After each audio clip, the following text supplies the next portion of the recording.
Hey folks, Mike Lawler here. I've been hearing from many of you across the Hudson Valley, and I'd like to take a few minutes to address some of your questions directly.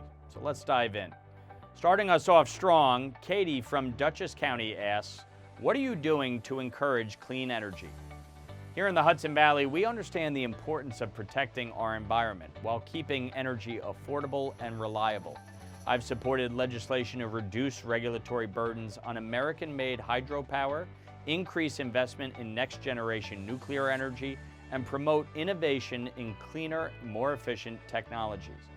My focus is on practical solutions that lower emissions without increasing costs for families and small businesses, rather than top-down mandates that penalize working people. We must adopt an all-of-the-above approach to energy to keep prices down and ensure we increase the capacity of our energy grid to meet the rising demands of increased electrification. We can be good stewards of the environment and protect ratepayers at the same time. Next, Joe from Tapan asks, what happened to no tax on Social Security? Great question, Joe. The One Big Beautiful Bill was passed using a process called reconciliation to help streamline its passage. Unfortunately, the rules of reconciliation do not permit Congress to alter any provisions related to Social Security. To keep President Trump's promise, though, I fought to enhance the senior tax credit that was included in the One Big Beautiful Bill and pushed to stop any effort to tax Social Security benefits further.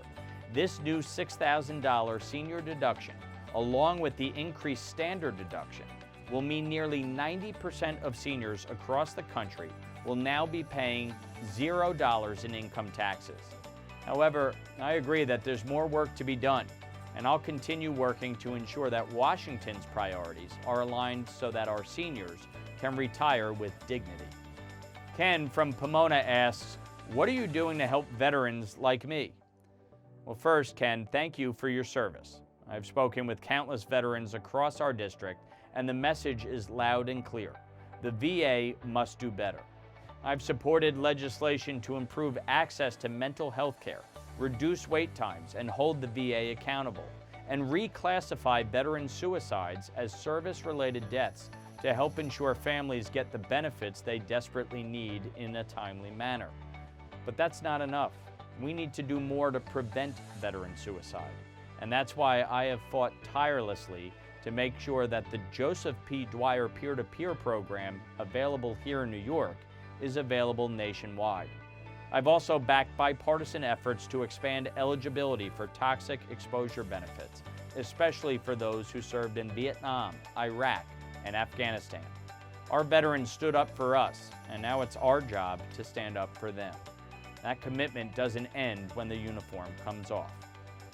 Up next, we have Rob from Rockland County asking, what are you doing to protect people fleeing oppression in their home country to come to the United States? Rob, this is an important question, one I know firsthand.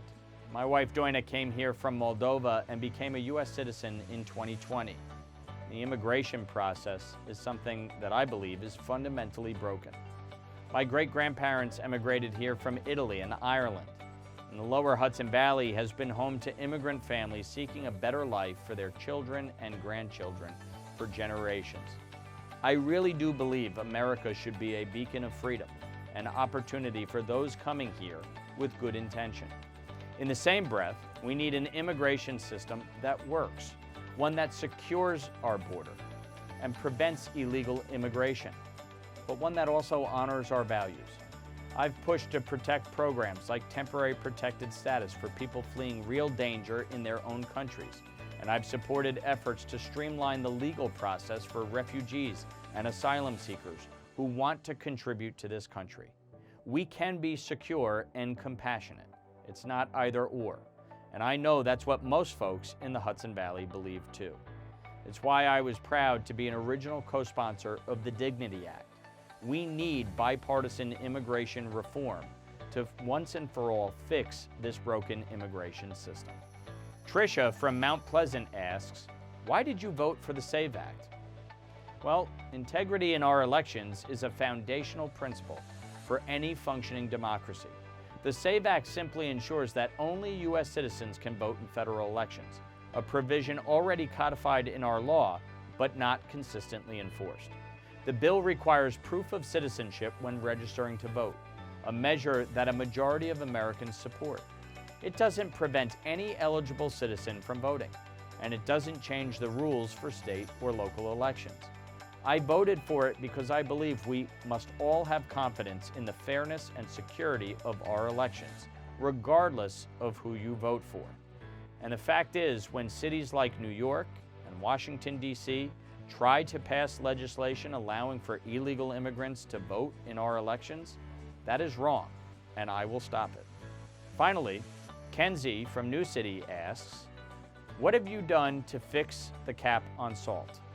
Well, Kenzie, in this one big beautiful bill, we were able to secure a 4x increase on the salt cap from $10,000 to $40,000. It is the single largest tax cut in the whole bill.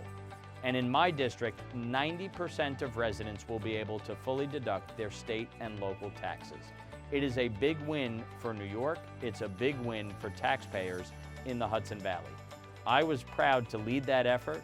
I said from the very beginning I would never support a tax bill that did not adequately lift the cap on salt. This was a big win for all of us. Thanks again to everyone who reached out. Please keep the questions coming. You can submit yours anytime at the link below. I'll see you soon with another episode of Lawler Listens. As always, my job is to listen, speak up, and get results for our district.